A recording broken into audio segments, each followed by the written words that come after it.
Good morning, students. Myself, Kapil Vyas. Today's topic is classification of account. 11th class जो topic हम पहले पढ़ चुके हैं उसके आगे का ये टॉपिक है।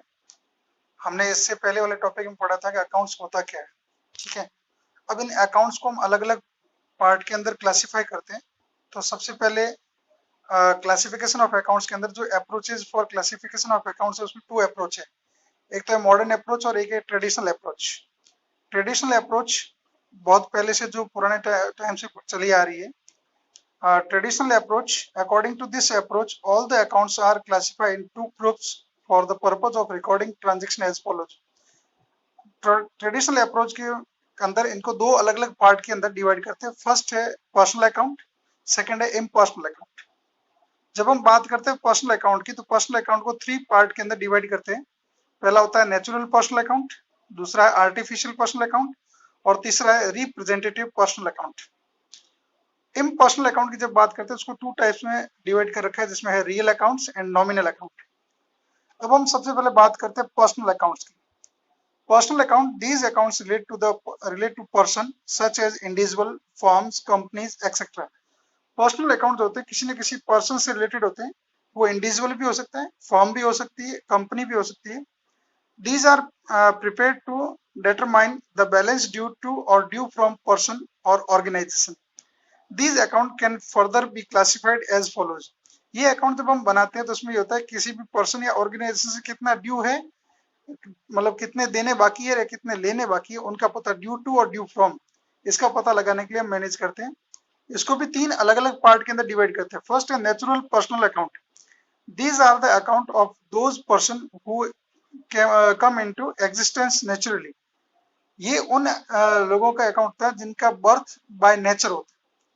For example person who are creation of God, जैसे आप और हम जो भगवान की देन है।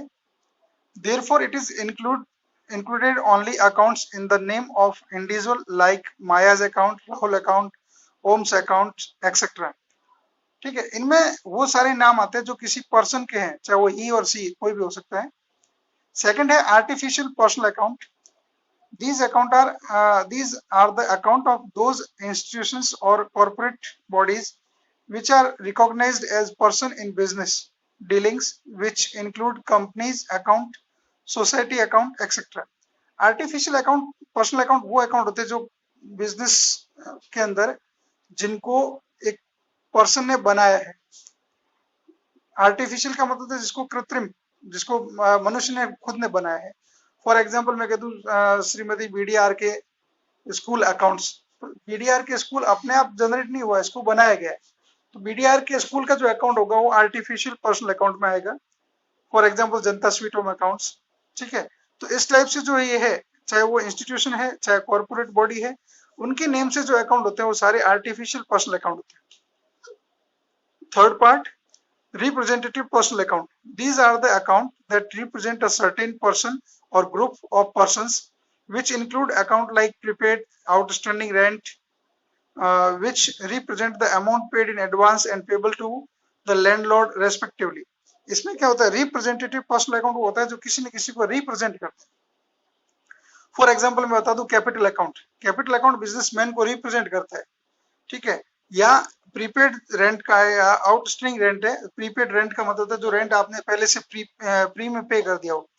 Expenses paid in advance is known as prepaid expenses. ठीक है, outstanding expenses, those expenses which is incurred but yet not paid, it is known as outstanding expenses. तो ये जो चीजें किसी न किसी पर्सन को रिप्रेजेंट करती है कि हमें किससे लेना बाकी है, किसको देना बाकी है, या किसको हमने एडवांस दे रखा है, उन सबको रिप्रेजेंट करती है। तो ये जो है रिप्रेजेंटेटिव पर्सनल अकाउंट है। अब बात आती है रूल्स ऑफ पर्सनल अकाउंट, जिसमें सबसे पहले इसका लिखा है रूल ऑफ डेबिट और credit. Debit the receiver and credit the giver. इसमें जो भी रिसीवर होगा उसको हम डेबिट करेंगे और जो गिवर होगा उसको हम क्रेडिट करेंगे। इसके बाद बात आती है इम्पर्सनल अकाउंट की। All the accounts other than the personal account are termed as impersonal account. These are further classified as follows. Impersonal account वो होते हैं जो पर्सनल नहीं होते।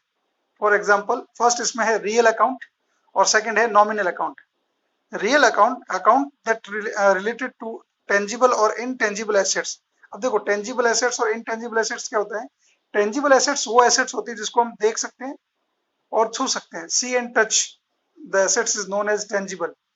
For example furniture, building, machine, land, plant, etc. are known as tangible assets. Intangible assets are such assets does not seen and touch, जिसको न तो देख सकते हैं न छू सकते हैं. For example trademark, goodwill, patent, copyright etcetera. Real account that related to intangible or tangible assets of the firm such as land, building, etc. and intangible assets such as patent and trademark. ठीक है. अब real account का मतलब ये जिसको हम किसी भी एसेट्स को हम रियली जब देख सकते हैं, इसमें एसेट्स और गुड्स दोनों को इंक्लूड करते हैं. ठीक है. इसका जो रूल है वो है रूल्स ऑफ डेबिट और credit. Debit what comes in, credit what goes out. जो चीज बिजनेस में, जो चीज का मतलब जो एसेट्स बिजनेस में आ रही है या जो गुड्स बिजनेस में आ रहा है उसको हम डेबिट करेंगे, और जो एसेट्स या गुड्स बिजनेस से जा रहा है उसको हम क्रेडिट करेंगे. Debit what comes in and credit what goes out. Second, nominal account. Account that relate to income, expenses, gain and losses are known as nominal account. ऐसे अकाउंट जो किसी इनकम या एक्सपेंसेस से या लॉस या gain से related होते हैं वो सारे नॉमिनल अकाउंट होते हैं. It include the account open to record the particular of salary paid, commission received, rent paid, sales account etcetera. In case of prefix or suffix is added to a nominal account, it become a personal account. Outstanding salary तो वो personal account हो जाएगा. Prepaid rent वो personal हो जाएगा. Interest receive in advance वो personal account हो जाएगा. अब इसमें ये थोड़ा सा चेंज है. सिंपल सी बात है, अपने को तीनों अकाउंट को समझने के लिए पर्सनल अकाउंट जो किसी न किसी के नाम से होते हैं, चाहे वो पर्सन है, चाहे फर्म है, चाहे कंपनी है. रियल अकाउंट जो किसी भी एसेट्स और गुड्स के नेम से होते हैं. नॉमिनल अकाउंट जो इनकम और एक्सपेंसेज और गेन और लॉसेस से जो रिलेटेड होते हैं वो सारे नॉमिनल अकाउंट हैं. अब नॉमिनल अकाउंट का जो रूल्स है वो है debit all losses and expenses and credit all income and gains. ठीक है. ये तो हुए टाइप्स ऑफ अकाउंट्स और रूल्स, और ये है ट्रेडिशनल अप्रोच. जब हम बात करते हैं मॉडर्न अप्रोच की, according to this approach all accounts are classified into 5 category for the purpose of recording transaction as follows. Modern approach में इनको 5 अलग अलग कैटेगरी में डिस्ट्रीब्यूट किया है, जिसमें फर्स्ट मैंने लिखा है एसेट अकाउंट, सेकंड है लायबिलिटी अकाउंट, थर्ड है कैपिटल अकाउंट, फोर्थ है रेवेन्यू अकाउंट एंड फिफ्थ है expenses account. Asset account the account that relate to economic resources of an enterprise such as furniture, machine, patent, etc. ये सारे assets account होते हैं. ये एक जो बिजनेस के है वो इकोनॉमिक रिसोर्सेज होते हैं, बिकॉज ऑफ इनकी हेल्प से हम इकोनॉमी को जनरेट करते हैं. Rules of debit and credit, इसका जो है debit the increase and credit the decrease. जब भी एसेट्स इंक्रीज होगी, बिकॉज ऑफ एसेट्स का नेचर हमेशा डेबिट होता है, एसेट्स जब भी इंक्रीज होगी तो वो डेबिट होगी और जब वो डिक्रीज होगी तो क्रेडिट होगी. सेकंड जो है liability account, these are the liability account of lenders, creditors etcetera and include outstanding expenses, creditor for goods etcetera. Liability account में क्या होता है, जो हम लोगों को बाहर वालों को पे करना है, जो ऐसी पेमेंट है जो आउटसाइडर ऑफ द बिजनेस होते हैं जिनको हमें पे करना है, चाहे वो इन फ्यूचर हो चाहे प्रेजेंट में हो. ठीक है. वो सारी अपनी लायबिलिटी होती है, और लायबिलिटी का नेचर हमेशा क्रेडिट होता है. इसीलिए इसका जो रूल है debit the decrease and credit the increase. जब भी लायबिलिटी इंक्रीज होगी तो क्रेडिट होगी और जब भी लायबिलिटी डिक्रीज होगी तो डेबिट होगी. नेक्स्ट जो है capital account. These are the account of proprietors, partners who have invested amount in business, which include both capital and drawing account. ठीक है. अब इसमें क्या होता है कि कैपिटल वो इनिशियल अमाउंट है जो बिजनेस को स्टार्ट करते टाइम बिजनेसमैन उसमें इन्वेस्ट करता है. जब भी कैपिटल भी जो है एक तरह से लायबिलिटी का ही पार्ट है, ये इंटरनल लायबिलिटी होती है, ये बिजनेस की इंटरनल लायबिलिटी है, और इंटरनल लायबिलिटी होने के कारण इसका भी वही सेम रूल्स होगा जो लायबिलिटी का है, debit the decrease and credit the increase. Revenue अपनी इनकम होती है, ये नॉमिनल अकाउंट से रिलेटेड है. जब भी इनकम जो होती है वो क्रेडिट होती है, जब भी आपको प्रॉफिट होगा हमेशा क्रेडिट होगा. ठीक है. तो इसमें these are the account of income and gains that include sales, interest, receive, bad debts, recover etcetera. जो भी अपना पैसा आ रहा है, अपना गेन हो रहा है, वो सब इनकम है अपनी. Rules of debit and credit. Debit the decrease and credit the increase. Revenue जब भी इंक्रीज होगी तो क्रेडिट होगी, जब रेवेन्यू डिक्रीज होगी तो डेबिट होगी।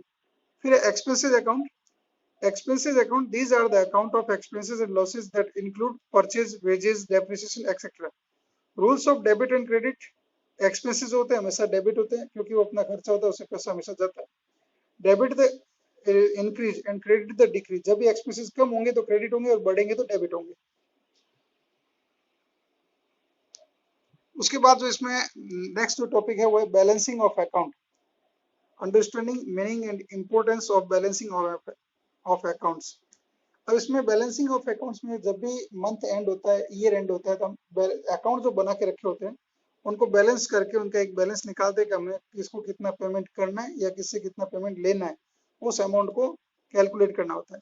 अब इसमें सबसे पहले इसका जो मीनिंग दिया है, it is the difference between the total of an account debit and credit side computed at the end of particular period. एक पर्टिकुलर पीरियड होता है उसमें हम डेबिट और क्रेडिट दोनों साइड की टोटल करके जो बैलेंस निकालते हैं वो एक डिफरेंस होता है। If the total of debit is more than the credit side of the account, then it is termed as a debit balance. जब डेबिट टोटल ज्यादा होगी तो उसको डेबिट बैलेंस बोलते हैं, एंड क्रेडिट टोटल ज्यादा होगी तो उसको क्रेडिट बैलेंस बोलते हैं। A debit balance is either an assets, for example cash, machine, etc., or expenses, salary और electricity, etc. जो भी डेबिट बैलेंस होता है वो एक्सपेंसेस डेबिट होते हैं और एसेट्स हमेशा डेबिट होती है, इसलिए इनके बैलेंस हमेशा डेबिट होते हैं। If the total of credit side is more than the debit side of the account, then it is termed as credit balance. जब आपकी क्रेडिट टोटल ज्यादा है तो उसको क्रेडिट बैलेंस बोलते हैं। इसके अंदर लायबिलिटी और इनकम दोनों को इंक्लूड करते हैं। It is important to note that the nominal account, that is revenue and expenses account, are not balanced. Instead, they are totaled and closed by transferring them to trading or profit and loss account. And all the personal and real account, assets, liability, capital are balanced and transferred to the balance sheet, which are carried forward to next year. जो भी balance sheet में जो assets और liability उनको हम balance करके उनका balance निकाल के रखते हैं। जो इनकम और एक्सपेंसेस होते हैं, नॉमिनल अकाउंट है, उनका बैलेंस नहीं निकाल करके उसको हम टोटल करके जो जितने एक्सपेंसेस उनको ट्रेडिंग, प्रॉफिट एंड लॉस के अंदर ट्रांसफर करके उनको खत्म कर देते हैं, क्लोज कर देते हैं। Importance of balancing of account, सबसे पहले बैलेंस इन कैपिटल अकाउंट। जो कैपिटल अकाउंट होते हैं उसको क्रेडिट का बैलेंस है उसको निकाल करके ऑनर की कैपिटल को पता किया जाता है। A credit balance in this account means the amount due to owner of the business. Capital का जो बैलेंस होता है वो बिजनेस के ऑनर, बिजनेसमैन जो होता है उसका होता है, उसको हमें इन फ्यूचर जब भी ये एक तरह से इंटरनल लायबिलिटी है और बिजनेसमैन को पे करना होता है। बैलेंस इन बैंक लोन और supplier account, a credit balance in these account means the amount payable by the business to the bank or the supplier. जो बैंक लोन अकाउंट का बैलेंस होता है या सप्लायर जो जिनको हम क्रेडिटर भी बोलते हैं उनका जो बैलेंस होता है उनको पे करना होता है। बैलेंस इन कैश और debtor account, a debit balance in these account means amount receivable by the business, जो बिजनेस को पैसा मिलने वाला है, ठीक है। बैलेंस इन डिस्काउंट और interest account, a credit balance in discount or interest receive account means as income earned by the business, and debit balance in discount or interest allowed account means an expenses incurred by the business. Process of balancing and account, both the sides of account are to be total to get the debit and credit total. Both the total are to be compared and the difference between the debit and credit total are to be determined. Such a difference is balancing figure of that account. Balance of difference amount to be entered in the debit or credit column, whatever the total is less.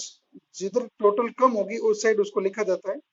हमेशा debit balance को credit में और credit balance को debit में लिखा जाता है, क्योंकि हमेशा क्लोजिंग बैलेंस उल्टे आते हैं और ओपनिंग बैलेंस हमेशा सीधे आते हैं। If the debit side total is shorter, difference is entered on the debit side with the word to balance CD. And if the credit side total is shorter, difference is entered on the credit side with the word by balance CD, it being a credit balance.